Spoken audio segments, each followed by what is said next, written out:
All right, the RP show continues on this Tuesday. How do you like this so far? Brought to you by Seat Giant. Stop paying U.S. dollars for games and concerts. Canadian owned and operated with Canadians in mind. Super Bowl, college football, Taylor Swift, Justin Timberlake. We've got it all. Use the promo code RP show for 15% off now. Check us out at seatgiant.ca. We are awaiting Randi, Druzin, author of Behind the Mask, revealing the stories of 12 of the greatest all-time NHL goaltenders. I appreciate our guy, Jersey Jim's, watching in New Jersey, ironically, and is informing us notes from the NHL Board of Governors meetings. The Board of Governors or GMs, whoever's meeting down here in South Florida right now, got a lot going on. So I haven't entirely been on top of it. I rely on guys like Jersey Jim to let me know what is. And he says, according to Elliot Friedman, who I think is here covering it, Florida Panthers are closing in on being named the next outdoor game hosts in the National Hockey League. And they will be playing at Lone Depot Park, home of the MLB's Marlin. Also, the salary cap going up 5%, apparently. If I read that right, that's what I saw in the break. So we have Randi. Are we ready to go? All right. Very excited to welcome Randi Druzin, the author of Behind the Mask, revealing the stories of 12 all-time great goaltenders. How you doing, Randi? Thanks for joining us today. I'm very well. How are you? Good. Listen, I didn't really get into much of your bio here other than to say celebrated author, journalist. This is your latest book, but you covered Madeleine Albright's trip to the Czech Republic. You've done news. I did. Right, you do sport. As a goalie guy, just so you know, yeah, I love them. Yeah. And you love them. But I want to know why you love goalies so much. Do you want me to tell you now? Absolutely. I love goalies because they're incredibly interesting and they're so different than every other player on the ice. I mean, if you think about it, the goalie's experience of a hockey game is completely different from that of his teammates or her teammates, as the case may be. I mean, the other players are working in a coordinated effort to either attack or defend, and then they skate to the bench. They talk to each other. They talk to the coach. That's not the case for the goalie. The goalie is, he's on his own, and he doesn't come to the bench unless it's something urgent or unless he needs a bit more water or Gatorade. So I feel like because the position is so different, it attracts a different kind of athlete. And personality. I was going to say, keep going. Absolutely. I mean, here's the thing. I mean, as a goalie, there's a whole debate. Now, continue. Well, there's a whole debate. Like, does the position of goaltender make these men interesting and a little different? Or are they attracted to the position because they're a little different to begin with? And I'm sort of in the latter school of thought. How about you? Well, full disclosure, I am a mental health and addiction recovery coach, and the vast demographic of my clientele are goalies, and I was one. So we speak our own language, just do. Mm-hmm. And I would say once a goalie, always a goalie. And obviously you and I can sit and talk about this forever. But it seems to me that, and I was going through this list of your goalies, Grand Fuhr, Rogie Vachon. These aren't recent goalies. These are some of my favorites that I loved growing up. Was there a common theme amongst the 12? I mean, they all have their own stories, but was there a common theme amongst all 12 of them? Well, what happened was I wrote my first goalies book about 10 years ago. And I chose a lot of the original 6 goalies, like Gump Worsley, Terry Sawchuk, Johnny Bauer, Jacques Plante. And then I went up. I think the most recent goalie in that book was Martin Brodeur. So that's how far I got. But I did get a lot of emails and even a few letters of people complaining about Tony Esposito not being in the book. So I just thought, okay, these 12 players I've just profiled are very interesting and very accomplished. And then I thought maybe I'll do another book and this time include Tony Esposito. So the one thing that does unite all 24 goalies I've written about is that they very much, march to the beat of their own drummer. and they're all intensely competitive and all supremely confident. Like I remember that anecdote about Patrick Waugh, where he got shelled in a game in Montreal.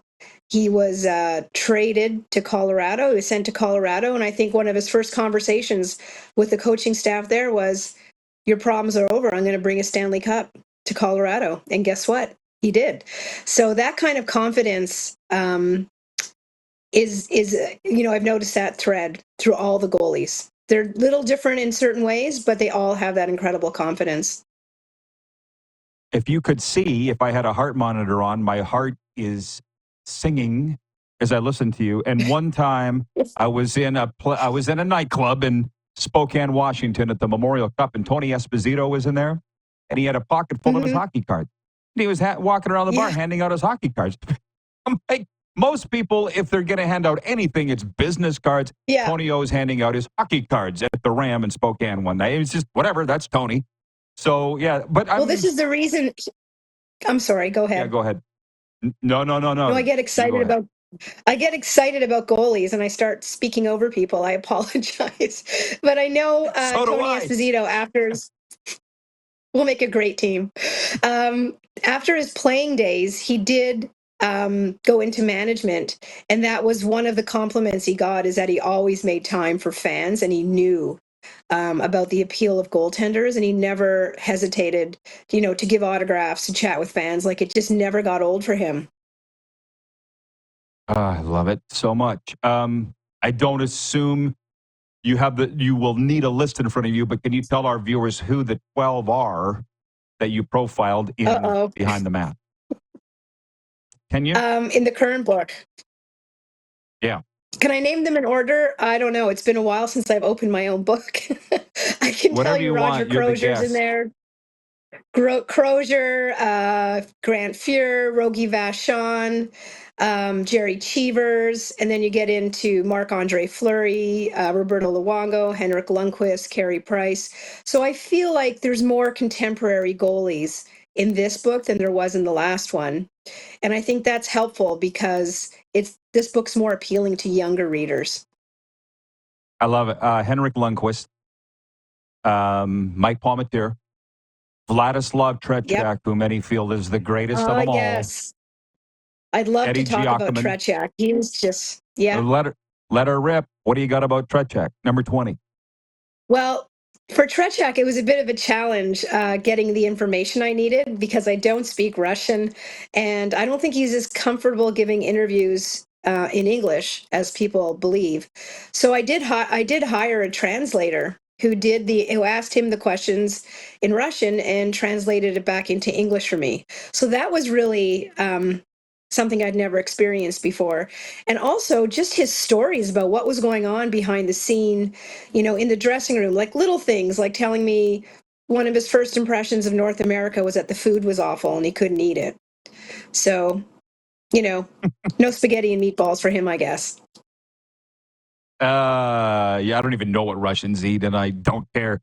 Allie in Texas a lot of borscht. is watching. She says, a lot of borscht. I hate that. Tastes like dirt. Allie writes in, she says, I love goalies too. Marty Turco will always be my favorite. Colt, Montreal Alouettes fan, right then. He says, is Jonas Hiller on your 12 best goalies? No, he's not. No. And by the way, you're not profiling the 12 best. You just picked 12. How did you come up with these 12? Well, this is the thing. I'm glad you made that distinction, because some people have slammed me saying, why is Ken Dryden not in this book? The answer is he's in the last one. So it's not the 12 best, it's 12 of the best. So what I did is I took into consideration their statistics, Vezinas, cups, etc., goals against average, save percentage, but then also thought about the personalities, because it's a book that focuses on the personalities. And I made sure that the goalies I picked were household names to a certain extent, and also very interesting and accomplished. So there's several factors that went into deciding which goalies I would profile. I haven't read it yet, and I can already tell you, you've done a great job. I mean, I don't know what it is. I just sit there and I look at photos of the goalies, and I just fascinate. Clearly, you're the same. Well, they're just, Yeah, oh, absolutely. And the thing that I find really interesting, and I'd love to write a book about this at some point, is how the position has evolved. If you think about it, back in the day, the best goalies were mostly from Canada, mostly Quebec, actually, at a certain point. And now the best goalies are European. And I think there's an interesting an interesting evolution there, and I'd like to study it and determine, like, how did this come to be? How did the best goaltenders in the world start coming out of Europe? Trust me, it sticks in many of our craw. Can I just tell you this? Yes. I did an event with Eddie Belfour, Grant Fuhr, Martin Brodeur, Bernie Parent, and Glenn Hall. And Glenn Hall came up and he grabbed the microphone. They're like, ladies and gentlemen, Mr. Goalie. Glenn Hall. Yeah. He grabs the mic and he looked at the four on the stools. He goes, I forgot how ugly you guys all are. And the place went. That sounds about right. Not many could get away with that. Okay. But this is the interview's about you, not me. I didn't Randy, know that. Where can people get get the book? Well, normally I say Amazon, but last year at this time, when the hardcover came out, it sold out. They kept selling out and not replenishing their supply. And it was around this time, so I was having a bit of a meltdown, thinking, oh, all these Christmas shoppers want to buy my book, but can't get it until February. So far so good with Amazon, but it's also Barnes and Noble, for Americans, Indigo for Canadians, and for now, Amazon. So I'm keeping my fingers crossed that it's okay. Sounds good. Well, I just think you got to be able to hold a book, especially with these photos of the guys. Randy, thank you for the time. Good luck with it, and please keep in touch. Merry Christmas. Thank you very much. It was a pleasure speaking to you. Merry Christmas. Same to you. Author Randi Druzin joining us, author of Behind the Mask, her latest offering. We'll be right back with Overtime after this. We're live on the Game Plus television network, live streaming, of course, and podcasts wherever the best podcasts are.